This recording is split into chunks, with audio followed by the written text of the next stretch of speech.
हाँ मनोज, क्या हुआ? अच्छा, दंगे हो गए, विधायक का घर जला दिया। विधायक किसका है? कांग्रेस का। राज्य में सरकार किसकी है? भाजपा की। हाँ तो लिख दो, कांग्रेस विधायक का घर भीड़ ने जलाया। क्या? विधायक के भतीजे ने फेसबुक पोस्ट लिखी थी। लिखो, अभिव्यक्ति की स्वतंत्रता पर खतरा, देश में इंटॉलरेंस बढ़ गई। क्या? विधायक दलित है तो चेंज करो, लिखो दलितों पर हुआ अत्याचार। क्या? पुलिस स्टेशन में 200 गाड़ियां जला दी, 60 पुलिस वाले घायल, लिखो दंगाइयों को कानून का डर नहीं है। अच्छा, दंगे किसने किए?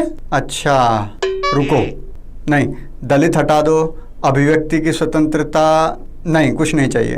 अच्छा लिखो, शांति दूतों ने ह्यूमन चैन बनाकर की मंदिर की सुरक्षा। हे मनुष्य, बाबा के दरबार में आओ तो घंटी बजा के आना। हेलो एंड नमस्कार मित्रों। बेंगलुरु के डीजे हल्ली और केजी हल्ली क्षेत्रों में कल रात दंगे, तोड़फोड़, आगजनी और पत्थरबाजी का भयानक दृश्य देखने को मिला। घटना की शुरुआत हुई एक फेसबुक पोस्ट से। कांग्रेस के दलित विधायक श्रीनिवास मूर्ति के दलित भतीजे नवीन ने फेसबुक पर एक पोस्ट की जिससे मजहबी भावनाएं भड़क गईं। ये पोस्ट नवीन ने क्यों की? ये पोस्ट नवीन ने एक पोस्ट के उत्तर में की जहां एक शांतिप्रिय समुदाय के व्यक्ति ने श्री कृष्ण जन्माष्टमी पर भगवान श्री कृष्ण के बारे में अपशब्दों का प्रयोग किया था। इसके उत्तर में एक दलित लड़के द्वारा अपने हिंदू इष्ट देव के सम्मान की रक्षा के लिए ठीक उन्हीं शब्दों का प्रयोग किसी और के लिए कर दिया और भड़क गई भावनाएं। आ गई हजारों की भीड़ सड़कों पर, 60 पुलिस वाले घायल हो गए, सैकड़ों गाड़ियां जला दी गई। वो तो येदियुरप्पा जी की सरकार थी, इसलिए गोली चलाने का आदेश दे दिया गया, तब जाकर ये दंगे रुके। अगर केरल या बंगाल होता तो शायद नवीन का भी वही हाल होता जो कमलेश तिवारी का हुआ था। लेकिन सुबह होते होते हालात थोड़े बदल गए। रात भर जागे लोग सो गए थे, लेकिन कुछ लोग थे जो रात से नहीं सोए।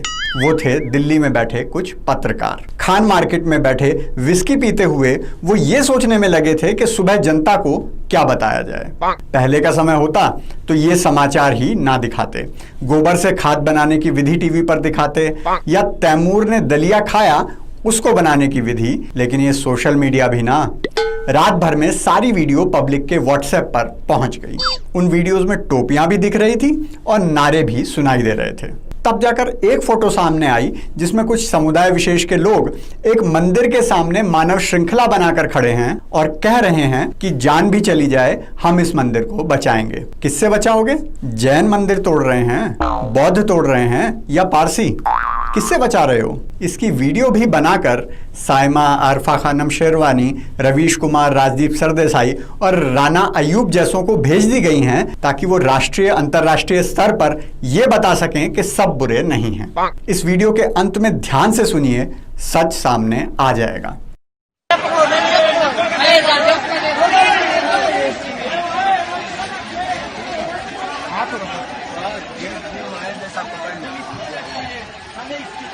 अगर हम मर जाएंगे पर इसको हम कुछ होने नहीं देंगे इंशाअल्लाह। ये चीज हमारी अमानत है, हम इसकी हिफाजत ही करेंगे इंशाअल्लाह।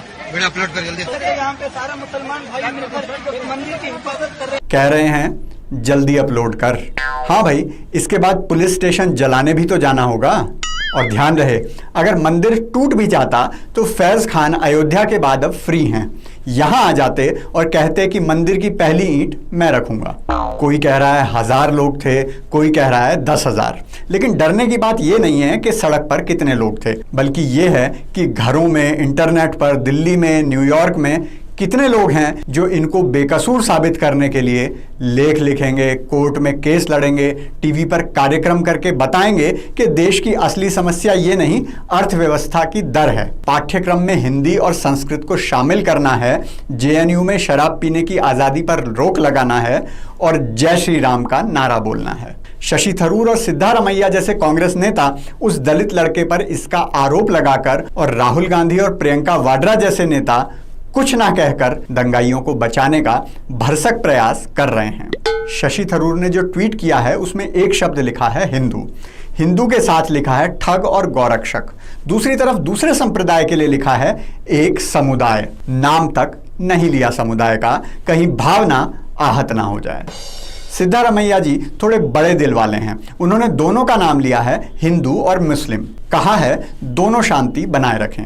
एक मिनट, हिंदू कैसे शांति बनाए रखें? उन्होंने ना तो नारे लगाए, ना गाड़ियां जलाई, ना ही घरों से निकले तक। तो वो और क्या करें?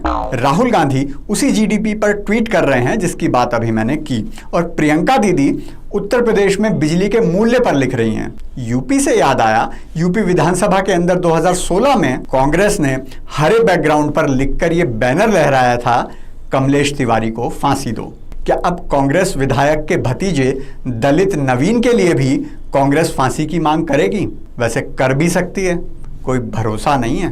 दंगे किन लोगों ने भड़काए हैं, किन लोगों ने भीड़ को बुलाया है, उस सब के साक्ष्य मौजूद हैं। जिस व्यक्ति ने श्री कृष्ण के बारे में अभद्र टिप्पणी की थी, उसकी पोस्ट फेसबुक ने नहीं हटाई, लेकिन प्रोफेसर आनंद रंगनाथन ने एक पोस्ट की कि कौन सी आयत के अनुसार ये हिंसा की जाती है, तो उनका अकाउंट ही लॉक कर दिया गया है। वैसे आपको जानकर खुशी होगी कि केजी हल्ली वही शांतिपूर्ण एरिया है जहां एंटी-सीएए प्रदर्शन के दौरान बेंगलुरु का शाहीन बाग बनाया गया था। यहीं पर जाकर नसीरुद्दीन शाह ने भाषण दिया था। क्यों नसीर चचा, अब देश में डर लगना कुछ कम हुआ क्या? और आप जो मेरे जोक सुनकर हंस रहे हो, हंस लो, कुछ ही दिन की बात तो है। जब तक पुलिस आपको हजारों की इस भीड़ से बचा रही है, हंस लो। जिस दिन आप अल्पसंख्यक हो जाएंगे तो शरिया लागू हो जाएगा। फिर ऐसी फेसबुक पोस्ट पर खुद ये पुलिस आपको ले जाकर लटका देगी। पाकिस्तान से लेकर मोरक्को तक और तुर्की से लेकर इंडोनेशिया तक ये काम पुलिस ही करती है। उन्हें सड़कों पर आने की जरूरत ही नहीं पड़ती। बाबा का आज का ब्रह्म ज्ञान है हिंदुओं के नाम। आप जिस दिन संख्या में बराबर हो जाएंगे तो ये टिकटॉक वाले युवा आपके काम नहीं आएंगे। काम आएंगे तो वो बच्चे जो निडर हैं, वही गरीब, गंवार, पिछड़े, शोषित बच्चे, ऐसे बच्चे।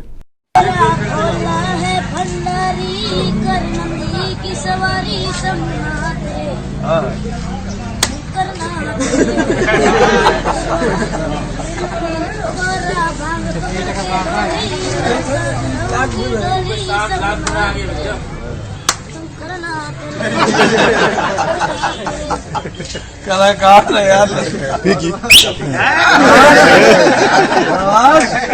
क्या नाम है? अरे जी का नाम पूरी कलाकारी बता। राम कृपाल। अरे बहुत बढ़िया। अगर आप भी सभी दंगाइयों की संपत्ति जब्त कराना चाहते हैं तो कृपया लाइक, शेयर, कमेंट और सब्सक्राइब जरूर करें, क्योंकि खुशियां बांटने से बढ़ती हैं।